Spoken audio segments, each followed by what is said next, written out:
Welcome to Gurukul মাধ্যমিক। আজকে আমি একটি গুরুত্বপূর্ণ রিয়াকশান সংক্রান্ত ক্লাস তোমাদের সঙ্গে শেয়ার করছি। এই ধরনের প্রশ্নগুলো মাধ্যমিক পরীক্ষায় প্রত্যেকবারই এসে থাকে।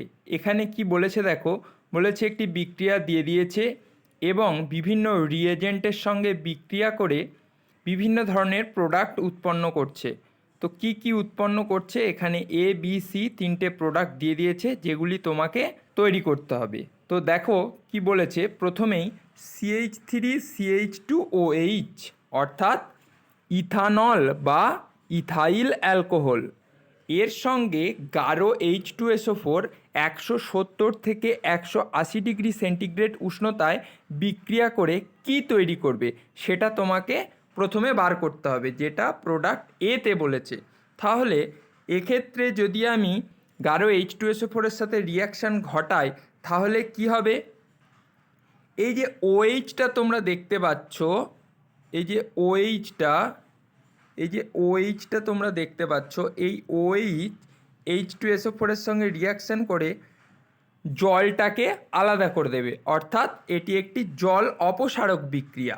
তাহলে এখান থেকে কি উৎপন্ন হবে, আমি এখানে লিখছি দেখো,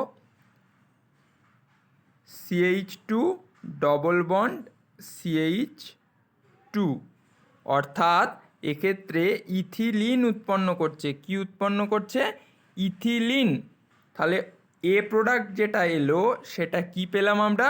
ইথিলিন, আর জলটা আলাদা হয়ে গেল। কিন্তু যেহেতু মুখ্য প্রোডাক্ট চেয়েছে, সেক্ষেত্রে মুখ্য প্রোডাক্ট হলো ইথিলিন, এখানে CH2 ডবল বন্ড CH2 হবে। তাহলে এক্ষেত্রে ইথিলিনটা হলো কি? মুখ্য প্রোডাক্ট। আশা করি তোমরা বুঝতে পেরেছো। এবার দেখো, এই যে ইথিলিনের সঙ্গে বলেছে ব্রোমিন এবং কার্বন টেট্রাক্লোরাইড, এর বিক্রিয়ায় কি উৎপন্ন হবে সেটা তোমরা দেখে নাও। এক্ষেত্রে দেখো, আমরা সকলেই জানি CCl4 হলো কি? একটা নিষ্ক্রিয় দ্রাবক। তো কার্বন টেট্রাক্লোরাইডের দ্রবীভূত ব্রোমিনের সঙ্গে, ব্রোমিনের লাল দ্রবণ তোমরা জানো, লাল দ্রবণের মধ্য দিয়ে যদি আমরা এই ইথিলিন গ্যাসটাকে চালনা করি, তাই তো, এটা তো ইথিলিন পেলাম। এই ইথিলিনের সঙ্গে যদি Br2 আর CCl4 দিয়ে বিক্রিয়া ঘটানো হয় তাহলে কি ঘটবে, অর্থাৎ বি প্রোডাক্টটা কি হবে? দেখো এক্ষেত্রে এই যে ইথিলিনটা ছিল, ইথিলিনের ডবল বন্ডটা খুলে যাবে। তাহলে কি হয়ে যাবে? দেখো, এই ডবল বন্ডটা সিঙ্গেল বন্ড হয়ে যাবে,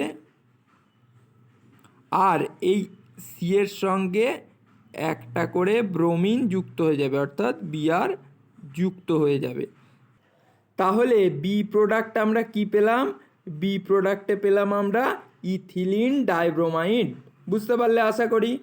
এবার দেখো, এই যে ইথিলিনটা আমরা পেয়েছি, এই ইথিলিনের সঙ্গে, এই যে ইথিলিনটা আমরা পেয়েছি, ইথিলিনের সঙ্গে যদি নিকেল অনুঘটক, হাইড্রোজেন এবং এর সঙ্গে নিকেল অনুঘটক এবং হাইড্রোজেন মিশিয়ে যদি 200 ডিগ্রি টেম্পারেচারে আমরা রিয়াকশান ঘটাই তাহলে কি হবে? দেখো, এই যে কার্বন কার্বন দ্বিবন্ধনটা তোমরা দেখছো, এটা কিন্তু খুবই দুর্বল থাকে। এই জন্য নিকেল অনুঘটক হাইড্রোজেনের সঙ্গে 200 ডিগ্রি টেম্পারেচারে রিয়াকশান করে এই ডবল বন্ডটা ভেঙে গিয়ে কি হয়ে যায়, এখান থেকে একটা H এসে এখানে কি হয়, আর একটা বন্ড গঠন করে। তাহলে কি হয়ে যায়? অ্যাসিটিলিন হয়ে যায়। কি হয়ে যায়? অ্যাসিটিলিন, ট্রিপল বন্ড হয়ে যায় এবং অ্যাসিটিলিন উৎপন্ন করে। তাহলে এই যে সি প্রোডাক্টটা আমরা পেলাম সেটা কি? অ্যাসিটিলিন পেলাম। এক্ষেত্রে তোমরা তিনটে প্রোডাক্টই তাহলে পেয়ে গেলে। এ প্রোডাক্টটা কি হলো? এ প্রোডাক্টটা হলো ইথিলিন।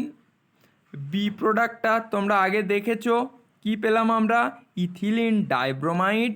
এবং এই যে সি প্রোডাক্টটা আমরা কি পেলাম? অ্যাসিটিলিন পেলাম। এবার এক্ষেত্রে এটার সাথে সাথে তোমাদের প্রশ্ন আসতে পারে যে ইথাইল অ্যালকোহল থেকে ইথিলিন প্রস্তুত করো, সেক্ষেত্রে তোমরা কোনটা? এই ফার্স্ট স্টেপটা তোমরা করে দেবে, তাই তো। এইটা ইথাইল অ্যালকোহল, এই যে ইথাইল অ্যালকোহলের সাথে গাঢ় H2SO4 170 থেকে 180 ডিগ্রি টেম্পারেচারে রিয়াকশান করলে কি উৎপন্ন করে? তোমরা দেখতে পাচ্ছ এই যে ইথিলিন উৎপন্ন করছে, তাই তো? তাহলে এটা পারবে। আবার বলছি ইথিলিন থেকে অ্যাসিটিলিন প্রস্তুত করো। তাহলে তোমরা এই যে ইথিলিনের সঙ্গে হাইড্রোজেন এবং নিকেল অনুঘটককে 200 ডিগ্রি টেম্পারেচারে যদি রিয়াকশান করিয়ে দাও, তাহলে কি পেয়ে যাব আমরা? অ্যাসিটিলিন পেয়ে যাব। তাহলে এইভাবে আশা করি তোমরা যে ধরনেরই প্রশ্ন আসুক, এই ভিডিওটা তোমরা যদি দেখে থাকো তাহলে তোমরা সব কটার অ্যান্সারই দিতে পারবে। এটা মাধ্যমিক পরীক্ষার জন্য এবারে খুব গুরুত্বপূর্ণ, তোমরা দেখে নিতে পারো। আজকের ক্লাসটা এখানেই শেষ করলাম, দেখা হচ্ছে পরের ক্লাসে।